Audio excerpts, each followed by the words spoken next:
Well, hello, everyone. Welcome back to Corruption, Crime, and Compliance. And we have a great guest today. Um, and Severin Wirtz is here, who wrote the definitive FCPA, the story of the FCPA book. And Severin is here to talk about the book. And I can't think of a more important, also just, where we are on the FCPA and enforcement and compliance. But Severin, welcome and thank you so much for making time available for us to talk. Thanks, Mike. Glad to be here. Well, your book, and I'll try to, keep my praise down. Severin didn't bribe me to plug his book, folks. But Severin, your book, Bribery Beyond Borders, is fantastic. It read like a cliffhanger. It read with just you don't want to put it down type of thing. Uh, and I didn't think anybody could make the passage of the FCPA so fascinating when considered in the whole context. And I just want to say that it's really a wonderful book, and I'd urge anybody, if you're in compliance, you should obviously read it. But even just if you're interested in the machinations of Washington, D.C., it's a fantastic story in the 70s in Washington, D.C. But Severin, congratulations on the book. And thank you so much. And thank you for such kind words. Well, it's a great book. So tell me first, before we get into that, I was surprised to learn about your experience in the compliance field. What is it? Just give us your professional background if you could, and then we'll talk about what motivated you to write the book and how you got started on it. Yeah. So I'm probably share a profile that's similar to a lot of your listeners. And Mike, I've been listening to your podcast in the past before even this book came out. So I'm a compliance professional. I'm an in-house lawyer. I work in the tech industry. I was an outside counsel before that. So I've been in the FCPA space for about 15, going on 20 years soon. I think that like many of your listeners, I've been practicing under the FCPA for a long time, and then early on in my career, I started to get interested in what the history of the statute was. I'm not a legal historian by background. I had worked on a couple of books as an editor, and I've contributed to some treatises and things like that. But by no means do I consider myself a professional historian. So this was kind of new for me, but I thought it was a story that was both fascinating and worth telling. So. But when you say your professional background, when you were at a law firm, were you representing companies in FCPA type of situations, compliance and investigations? And then when you went in-house, were you still working in that same area? Because I like the two perspectives you probably brought.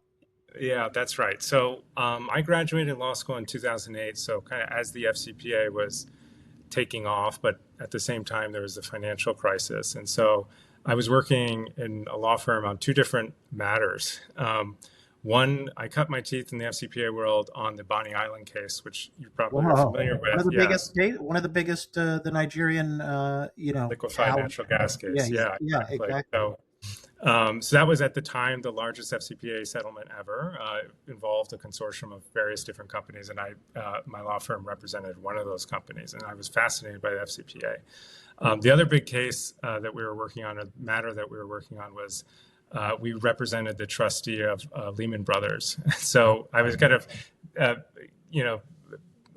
straddling both of those worlds, and pretty quickly I realized I really was, enjoyed the Foreign Corrupt Practices Act. And so I thought, instead of just representing companies after the fact when they've realized that they've made a mistake, is there anything we could do preventatively, prophylactically, to make sure that this doesn't happen? Because after the fact, a lot of companies you act rashly, you spend a lot of money, you try to, appease the DOJ, but you may not actually impact the change in culture at the company. That takes a really long time. And so I wanted to see it from that perspective, which is what brought me in-house. I did a couple of years stint at Trace International just to kind of get perspective. Like an in-house counsel job? I was an advisory role. at Trace Oh, International. So I was a member director, and so I was helping various different companies kind of put together their compliance programs. And then I went to work for one of their member companies in the financial services industry. And then a few years ago, I went into the tech industry. And so now I work for a semiconductor company in-house. But I've been doing more or less the same thing over that period of time. My scope has kind of expanded. And so I started dabbling in antitrust, conflicts of interest, political law compliance, and various other things. But at the heart of what I've always been doing is FCPA work. so um, and it's an incredible background. What caused you, and how did you find the time, Yeah. on top of everything else, to write this book? And the one thing that's very clear about the book is there was a lot of research. There's absolutely a lot of research into legislative histories and even more interviews that you had to conduct. Yeah. So time is, it's an interesting question because it took me almost 15 years to finish the book. Really? Yeah, Oh, it I took thought me it was a 7 or 8 years, but yeah, 15. Wow. yeah, it took me over yeah, well over 10 years to finish the book. So it was a labor of love. When I first started researching the book, I thought, okay, this is a lot more interesting than I had realized. I mean, the book starts with a corporate suicide of a CEO, I and know. it's The not, black it's not, suicide. It's all unbelievable. right. And so uncovering that story and how interesting it was, and then it just kind of snowballs from that. There's more corporate suicides, there's CIA cover-ups, there's Henry Kissinger's involvement from the State Department, there's Right. infighting between politicians within the Senate, Hubert Humphrey and Frank Church's relationship. I mean, there's a lot, and then there's geopolitics between other countries and the Cold War background. So I was thinking to myself, this is just fascinating, and then I kept thinking, well, someone else must have written this. And the second surprise I guess I had was, well, really nobody had, not in a complete way. All of the pieces were there, but they hadn't been put together in any sequence, and they haven't really been, there hadn't been anyone who had put it together comprehensively.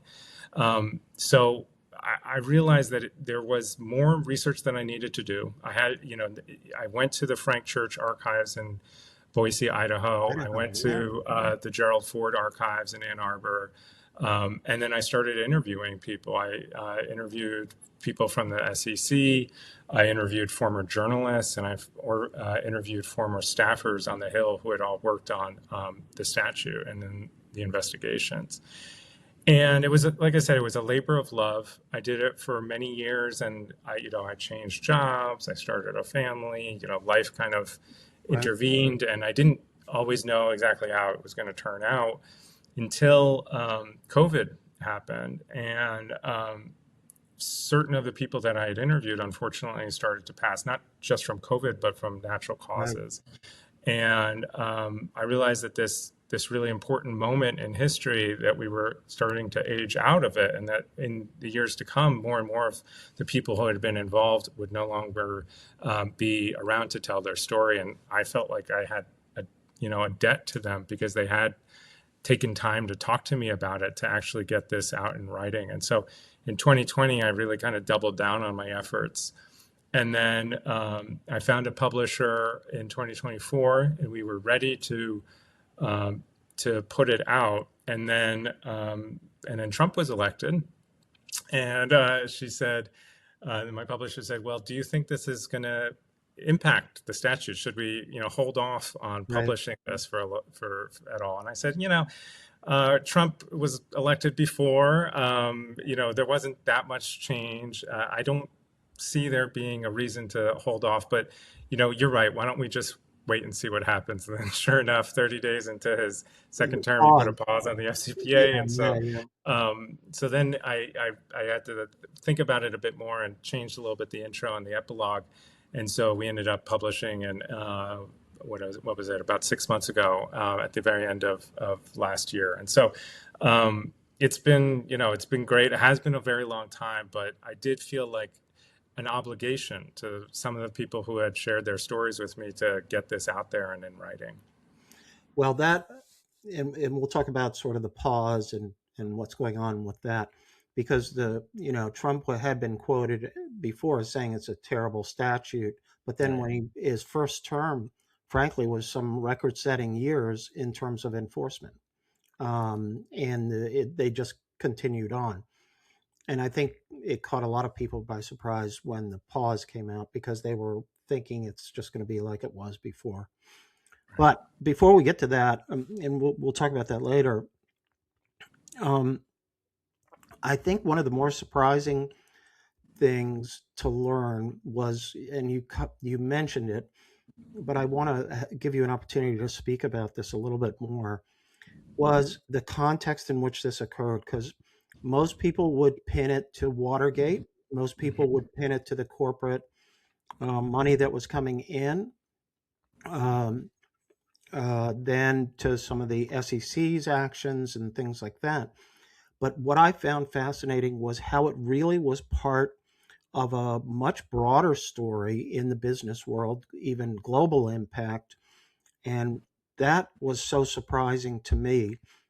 And I think it's really educational. So if you could sort of discuss that a little bit more, because I think people have a narrow view of how this legislation really came about. At least I do. Yeah.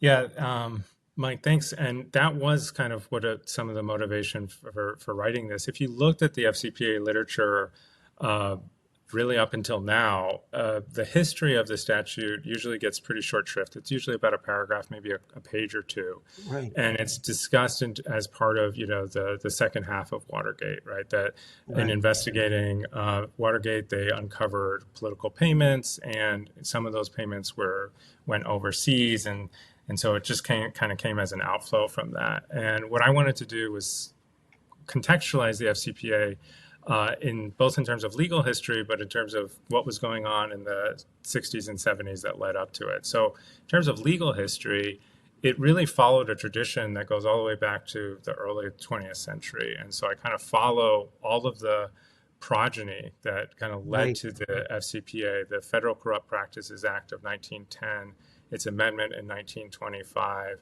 RICO, the Travel Act, the application of the Hobbs Act, the Bank Secrecy Act, and then FICA, which, I'm not the first person to have discussed this, but there's this idea of an anti-bribery ethic that built up over several decades in the United States that kind of culminated in the late 60s, early 70s.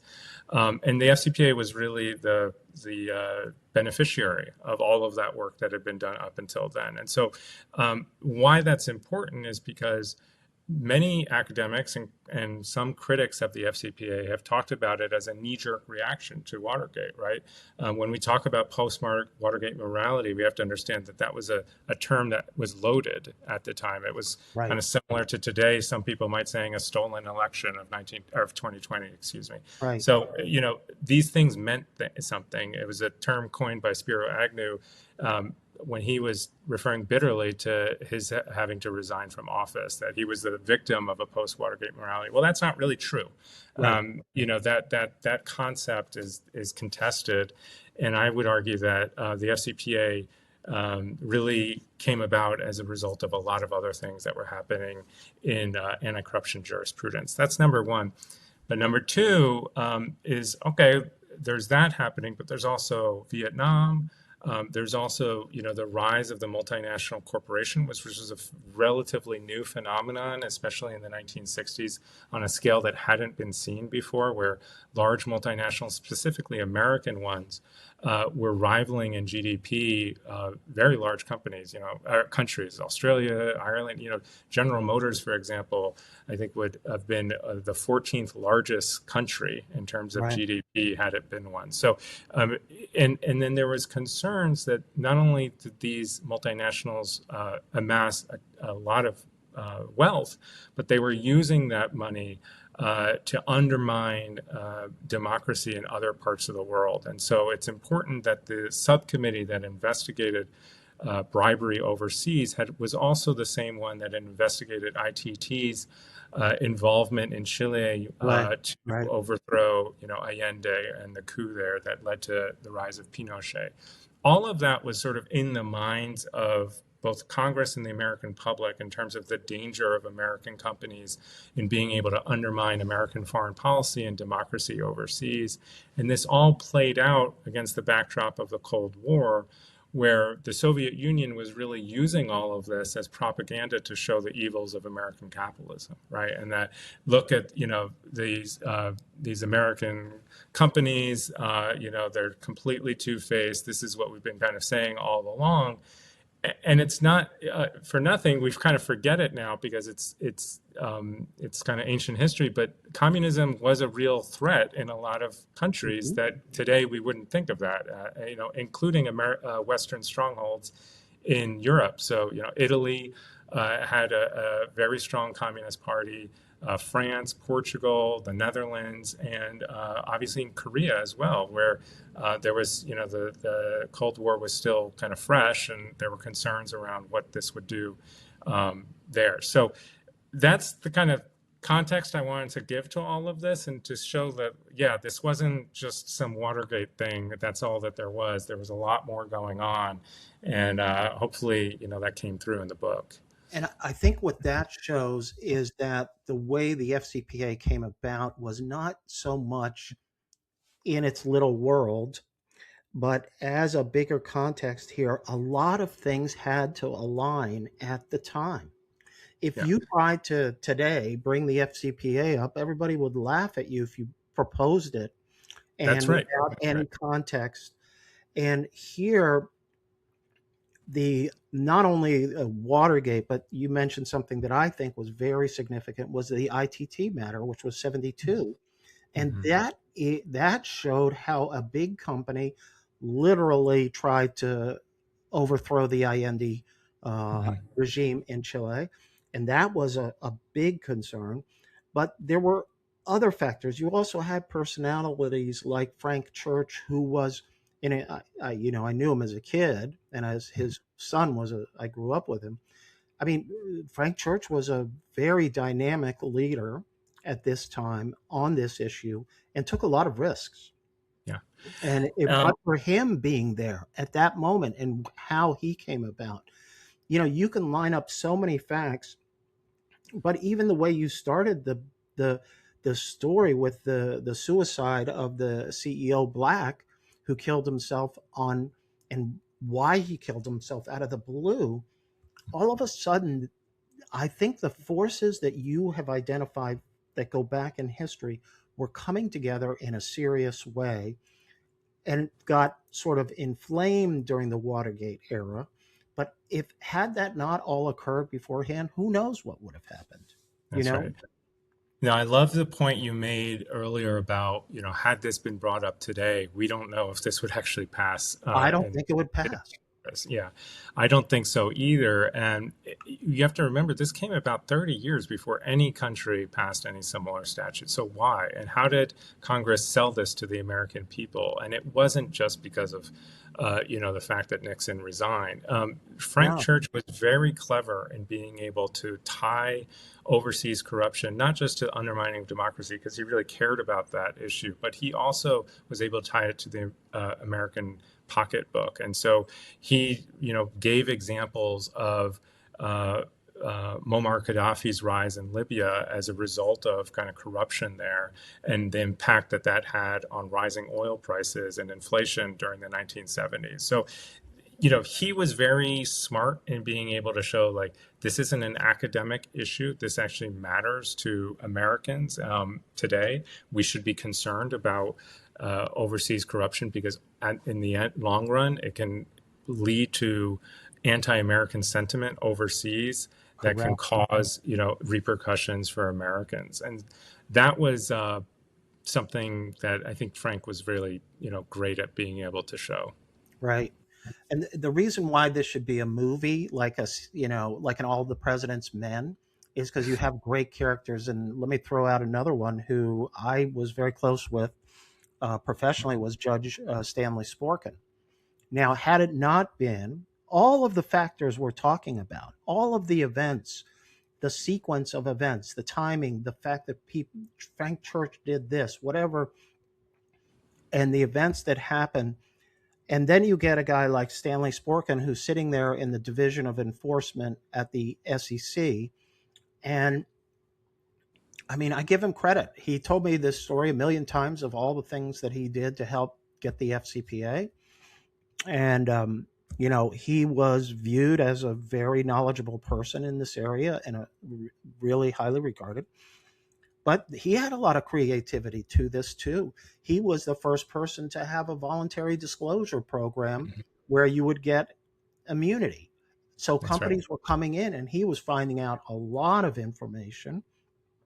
And that's what kind of motivated him to, after he learned all this information. And um, so I give him a lot of credit for being at the right place at the right time, but you needed a character like that. Plus, he had the backing of his chairman, which, by the way, if I was the head of the enforcement division and said, hey, we need to have an FCPA, there's no chairman that would support me these days, Right. or chairperson. And then Yeah, he he did it. had the backing of some of the commissioners at the SEC, Right. but not all of them. Irv Right. Pollock, right, was his mentor who agreed with him, but Al Summers was not keen on pursuing these Right. investigations, and so yeah, I mean, I Sporkin is an American hero. Yeah. I think he hopefully, in this book that comes through. As you said, his creativity and being able to kind of think about securities law. He was bringing these cases before the FCPA existed, so he had to kind of imagine how did the materiality concept under the Securities Exchange Act of '34 apply to overseas bribery, and he was able to make that connection. But the second thing is, he was a Republican. I know later when Right. he became a judge, he was an independent, but he was a Republican, and he saw this as, like I said, a threat to the free enterprise system. Right, that there was this lack of credibility in the American securities industry that was caused by all of these companies paying bribes overseas, and so he viewed this as fairly, black and white, but not everyone did, and so he had to not only be creative in applying the securities law, but he was aggressive in making sure that this came to light. And so when he was stymied by his own, commission and the politics involved, because as I mentioned earlier, Henry Kissinger and the State Department was very involved in blocking some of this information from coming to light. He went straight to Congress and leaked some of these And he reports to them. leaked. Yeah. That was really. Now, he never told me about that part of the story. Had I read your book prior to his death, I would have talked to him and said, well, whoa, how did you do this? And he would have told me, trust me, he would confess to everything. Yeah. Um, and that leak that he did to Congress was absolutely critical to keep the engine. It was like the gasoline that they needed for the Hill to keep the pressure on. Yeah, and I think he felt like there was a moral obligation. I mean, he really saw this as a wrong, and he didn't feel like, he wasn't going to allow this to just be swept under the rug when he knew that bribes had been paid. And so, that exactly as you said. And what's kind of good about dissecting the sequence of events of how this happened is that it almost didn't happen. We kind of take it for granted today, but there were a lot of efforts to prevent this from happening that would have prevented a statute from being passed. And so, if not for, and it's not just him, there were some investigative journalists, there were Frank Church, I think, did an admirable job too in making sure that the pressure continued and the limelight continued from the public to allow for passage of the statute. And obviously, William Proxmire had a big role to play towards the end. But you have to kind of appreciate each one of these people. Did if one or two decisions had been taken differently, we may not have had the statute at Well, all. And so I'd have to appreciate that. I will even make I mean, you outlined how sort of the Ford administration, slow walked it and tried Right. to, come up with alternatives to passing the law, like a disclosure type law as opposed to Mhm. a criminal and civil law, um, civil regulation. But I think that what's interesting about that is, had there not been, and this may be too in the weeds, but had Ford won re-election in 76 and Carter not won, and if you didn't have the sweep in of all the post Watergate senators and Congress people, I don't know if the FCPA would have passed, to be honest with you. I think it Yeah. was that, the way you describe it, I think it was that tenuous that it actually did occur again because of the election and sort of the new Congress that came in, in Yeah. '76. You Do had you the think that's Watergate true? babies. Yeah, You had the Watergate babies in 74, right? That midterm election that was right. crucial, and then the 76 presidential election. But you're right. Ford was somewhat ambiguous towards the statute, although he felt political pressure to do something. But also Carter was ambiguous, at least initially, Yes, I was about surprised doing by it. that.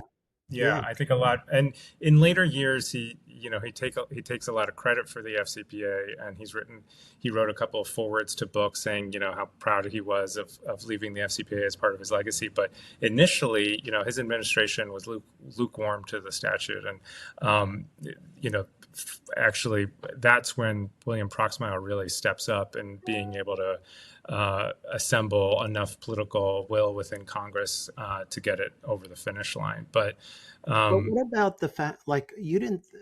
What's interesting to me about Carter is, their foreign policy eventually became more focused on human rights, and all of that, and you would have thought that corruption and spreading of corruption and the human impact that that has on foreign societies, that would have been right in their bailiwick. But why they initially slow walked it, I don't, I never could well, understand. it was to do with the fact that Carter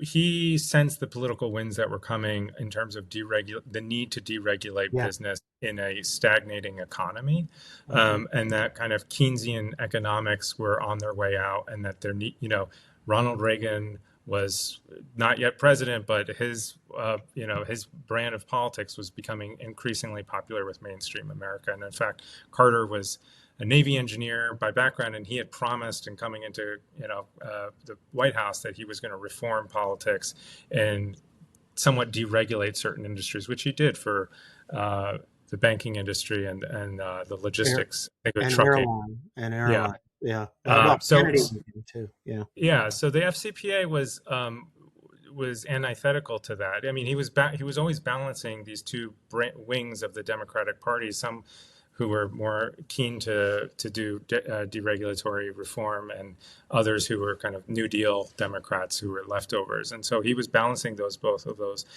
So I don't think it was like Carter who was the standard bearer for the FCPA. I think I he agree. was I fine with agree. it, but he wasn't going to get it across if Congress hadn't been the one to really do it themselves. And I think you're right that that's where the Proxmire part of the story is important, because he did take ownership and push it, and was very instrumental in getting it passed. I Yeah, think that. he was a crusader. He crusaded on a couple of things. The Genocide Convention, I think I mentioned in the book, he fought for that for like 19 years. Yeah, He when he took to issues, he really hung on to them, and the FCPA became sort of his pet project that he wanted to make sure, and he was persistent. So we do have to thank him for that. so now, then, I think what we've seen as practitioners, in this area, you see the ebb and flow of the FCPA post enactment, because you've had different, there have been enforcement heights, there have been not enforcing. You had the Reagan administration where things kind of really sort of slowed down. And now we're all the way to the Trump administration with a pause. And this is after a time period where I would say from 2000 to 2020 was probably one of the most, active periods. But Correct. leading up to that, and to the Siemens case, in 2008, leading up to that, there were a lot of pushes and pulls in on the FCPA. It still is a controversial statute in many ways, don't you think? And Absolutely, and we're at an inflection point. That's what I think. I think that goes beyond simply the Trump administration in terms of kind of the thinking behind what is the rationale for having a statute like this, and why are we interested in foreign corruption, and how does it help the United States? And why I say that's an inflection point is because I think we're going from a post Cold War era, that started in the early 1990s, that lasted until the mid 2010s, to now a post Cold War era, right? Where a lot of the kind of assumptions that we took for granted in terms of the liberal rules based order and sort of the end of history, and that the United States was going to kind of usher in this globalized economy, and that was going to be organized through various rules, of which the FCPA was one, right? Right. It's a lot easier for businesses to conduct their affairs in foreign countries when there's not corruption. I think everybody would agree on that, and that's why a lot of corporate America and corporations in generally outside the United States were on board with this concept. But as the globalized economy started to degrade, and you started to kind of see these rivalries and these geopolitics reemerge between the United States and China, and this feeling that not everybody was playing by the same set of rules, it starts to question some of those underlying assumptions, including the FCPA. So that's sort of where I think we've come, and I'd say that the same rules apply to even before the 1990s, right? That there was a different set of assumptions in the 1980s, as you said, from Ronald Reagan, where he was, really about unleashing capitalism and taking that deregulatory idea that I mentioned earlier that started to become popular in the late 1970s, and kind of seeing what the limits of capitalism were writ large, and not interested in statutes that were going to inhibit American companies, especially when other countries weren't playing by the same rules. Right.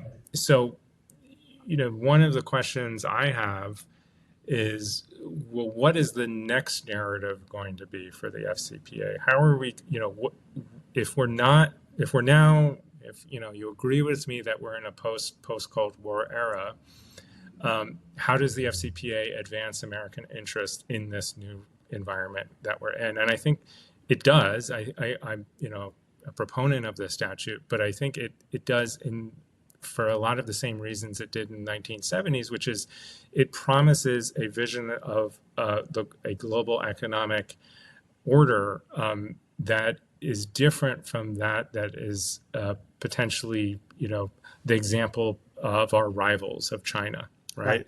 That Right. if we're trying to show that America can offer a better deal to emerging economies, or to countries in Africa or South America, one of those promises is that we do business without having to pay bribes, and that in the long run helps your citizens and your government as well. And so, I think that's kind of, I actually think we're gonna it'll be different, but we're gonna revisit some of those Cold War ideologies around, the reason why the FCPA is important, because it can actually help America increase its brand in a world in which that brand has been threatened. And so, we're not there yet. Obviously, I think the pendulum is in a very different direction, but if the pendulum swings back and we start to see anti-corruption reform become more popular, which I think it very well could,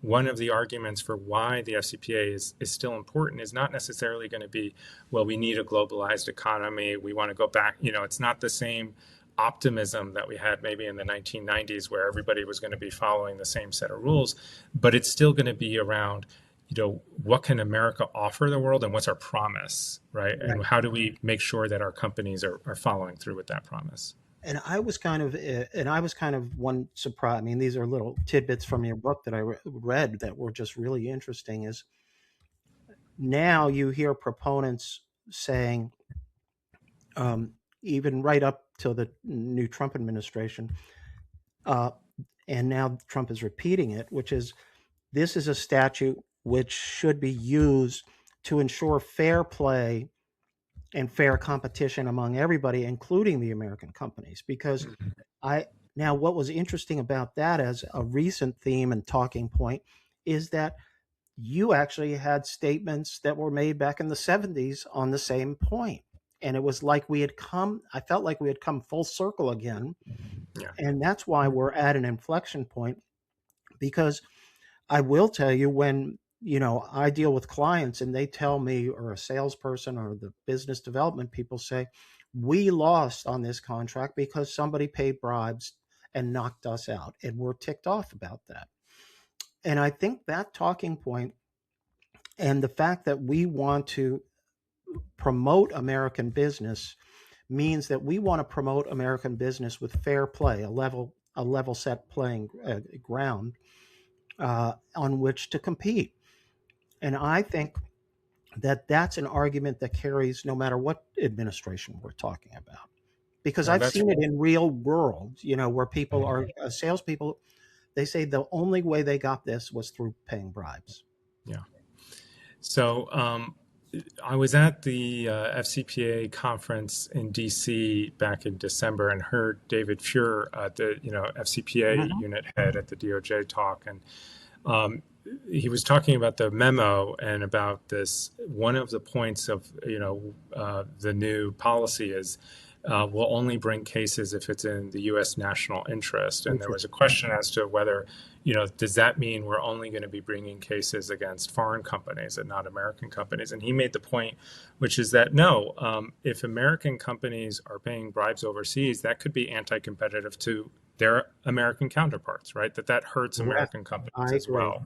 Yeah. And you're absolutely right to say that parallels or mirrors some of the things that we saw in the 1970s. If you recall in the book that one of the arguments against Lockheed, which was paying bribes in Japan, was that they had outmaneuvered McDonnell Douglas, which sold way better planes and which offered better products than Lockheed did, and McDonnell Douglas complained about that. So I absolutely think that you're right that there's a bipartisan argument for this that is not about American becoming the world police and about ensuring fair competition for American companies overseas.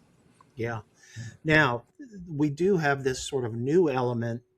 Well, I would call it a new element, but maybe it's just another type of corruption, which is the focus right now being on cartel and connections to cartels. And we had the Mexican Scholar company Mm-hmm. enforcement action, which apparently there were payments that were being made that benefited a cartel, one of the Mexican cartels. Now, to me, that's a type of corruption, but it nonetheless makes it more, I think, important for prosecution to send a message, not so much that, stopping Scholar is going to prevent the problem, but sending a message of deterrence so that people will be more and more careful about their third parties that they were using on the Mexican border. Yeah. And I think there is a point to that in terms of corruption. And, frankly, I'd like to see more cases like that where those relate to, because I think that's in our interest to cut off funding for those organizations. No, I agree. And I think that the U.S. has it's totally within its right to go after corruption that benefits cartels and transnational criminal organizations. Right. At the same time, um, I think that it's going to be hard for the Department of Justice to show these linkages, in part I, because the evidence is very difficult to mhm. obtain. So you're seeing in individual cases against individual defendants that they're not always being successful in court in showing the linkage. And historically, we've had 50 years of FCPA enforcement up until this administration. Cartels was not a common theme in Correct. FCPA cases No, whatsoever. no, not at all. Um, yeah, But I look at it as another form of corruption, like I said. But going back to another point, though, I remember it was like 5 years ago or so, and I calculated that half the people who were convicted of FCPA were foreigners, Hmm. and like half the people in jail were foreigners. And people were saying, "Well, what about the Americans?" But we ultimately then, and what's interesting to me was, and what were your thoughts on, when Congress passed the FECPA or whatever, in Yeah, terms of, yeah, yeah. yeah, in other words, to now allow criminal prosecution of the recipients of the bribes. Mhm. Um, I saw that as a welcome development, Yeah. because it just is another tool that prosecutors may use in certain cases, as opposed to using money laundering or travel act type of violations to go after the recipients of the bribery. What did you think when you saw that? Well, I took a somewhat contrarian and unpopular view that I've been criticized for before, but I think it is dangerous to go after, sovereign elected officials in other parts of the world Right. for corruption, given that corruption is a highly politicized concept. And so, while it's one thing to assert jurisdiction over, foreign corporations that might be dealing in the U.S., leveraging American banks and our issuers on the New York Stock Exchange, it's a different matter to kind of go at. I mean, you could imagine, right? What if Russia had their version of the FEPA and tried to arrest Hillary Clinton or something Right. like that. Right? Right. Like it's a very dangerous and slippery slope to go down to say that. Now, that being said, we do it already, right? Before the FEPA, we had money laundering laws that were used to go Right. after. To go after certain officials. Correct. It's not as if this one law is going to change things dramatically. And up until now, I don't think the law has been enforced. So we don't, it's somewhat Right. It academic. hasn't been used. Yeah. Yeah. But I do think I'm sensitive to some of the criticism that other countries have lobbied against the United States that the FCPA has been politicized, and that you're right. A lot of foreign individuals have been put in jail under the FCPA. 9 out of the 10 largest FCPA settlements are all against foreign companies, and so there's been, a lot of folks who have resisted the FCPA outside of the United States, and actually, it's kind of hurt the American brand because it's been alleged that it's a highly politicized tool of American legal power. And so I think, if we don't put that argument to bay or kind of put that argument to bed of like that the FCPA is politicized, then it's very dangerous for us to then say, actually, we're going to double down on that. Now we're going to have the FEPA and we're going to go after your elected officials as Yeah. well. Yeah. No, I hear you. I think you make a lot of good points in terms of that. And I think the fact that there have been no enforcement actions is pretty telling, Yeah. as well. So I'm going to force you, Severin, to sort of pull out the crystal ball and assume it's 5 years later and you and I are speaking again. Your kids are almost, out of college by this time. You're still working hard to keep, everybody working and in school or whatever.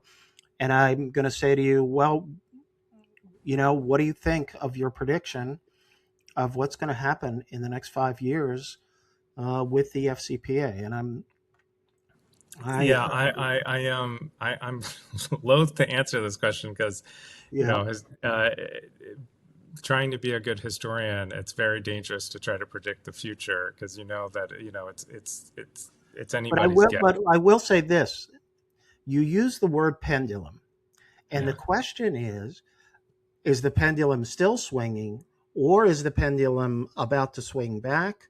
Hmm. What do we know? And I'll throw out an idea for you, which is, once the country um, refocuses, I don't think our that our politics right now is focusing on the awareness of corruption domestically. Hmm. And once that issue becomes, let's say, the pendulum swings back first in the domestic area, then I think that could lead then to FCPA. And I still think there are a lot of stories to be told about corruption in and I'm not just saying the Trump administration. I'm not saying that politically or anything.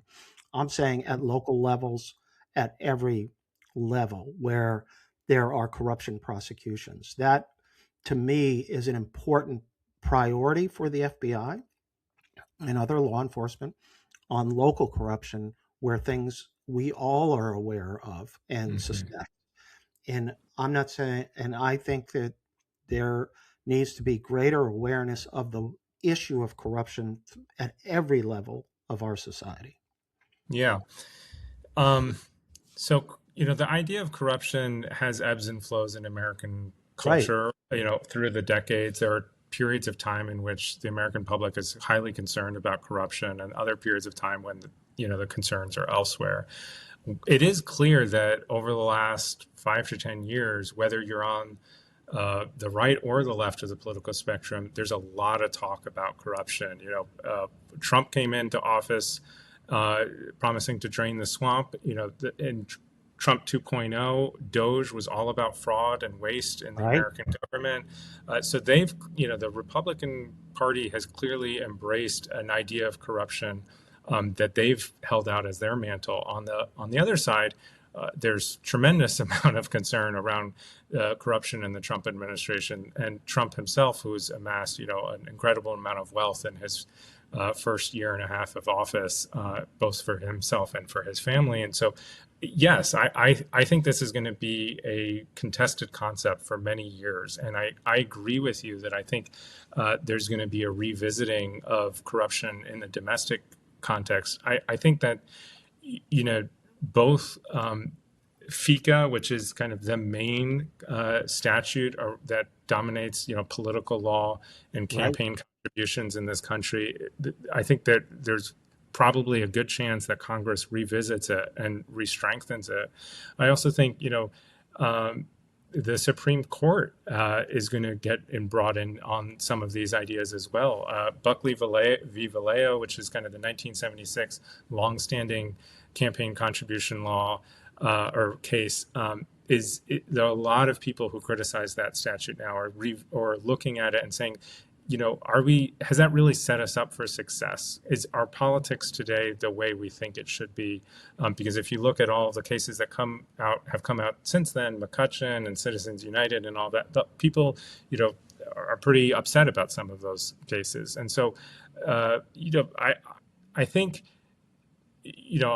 that is one thing I feel confident predicting, which is that this is going to be, we're not out of the woods yet, far from it. I think that corruption is going to continue to be a hot topic political issue. And the FCPA is going to be sort of stuck in that battleground for many years to Exactly. come. That's Uh, that's the way I see it, because if there's anything that's clear from your book is, and it's wonderfully done in terms of the history of the word corruption mhm. and the history of the concept, in the 1900s.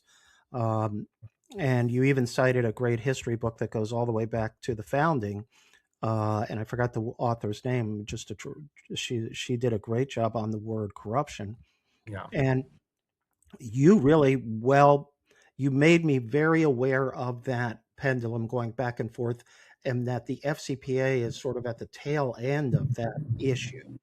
It's not the focus. The focus is more on domestic corruption and enforcement. And the way I think your broadening of that helped me to understand that, I think, a little bit more, what we're involved, what's going to happen here. And anybody who says, "Oh, it's all about the FCPA," it's too narrow a view to look at Correct. FCPA enforcement. You Yeah, know, I'll just put a plug for, you had a podcast a couple weeks ago about the Corporate Transparency Act. right? I think that's very much in play as well, right? You don't have to look at corruption only through the lens of the FCPA, although the FCPA has been the most successful statute to date. It's not the only tool in the toolbox. And then, I think we should also not ignore what's going on with our across the pond with our European allies, who are also very focused on this issue in a way that they haven't been up until now. So We'll agree see on what. all fronts. Yeah, yeah. We'll see what happens. Last question for you, Severin. Well, two last questions. First, what's your next book? What's your next project? What's your next? Do you have anything in mind, or is there anything that you're interested in still to write about? I mean, I'm not working on anything currently. As I said, it's only been, it's been less than a year since this book came out. And so I'm still kind of focused on, how do I apply this to the current situation we're in? But I'm just trying to figure out how do I make myself more, how can I add value to this conversation around as the pendulum swings in the Yeah. opposite, in a new direction? How do I advance that? Because I have some opinions and I have some policy ideas around it, and so I would like to enter into that conversation, whatever that conversation is. Oh, I could see Um, that. I could yeah, see you participating, in Capitol Hill in some of the discussion and testifying at a hearing or something like that, where you could offer. And I think your voice is going. I think it should be an important voice in that conversation.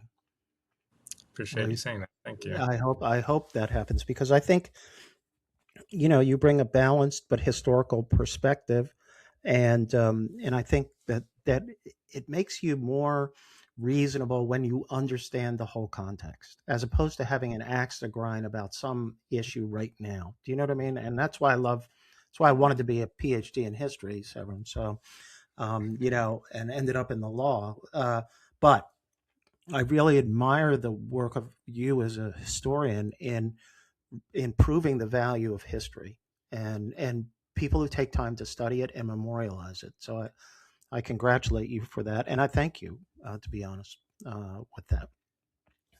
Uh, Thanks, Mike. if people want to get in touch with you, hear some more of your brilliant ideas, some of your background, and or just want to share ideas with you, how should people get in touch with you? And also, where is the book available? I would urge everybody to get a copy of the book. I just think it's a great read. It really is like an exciting book, and I love detective stories and things like that, mysteries.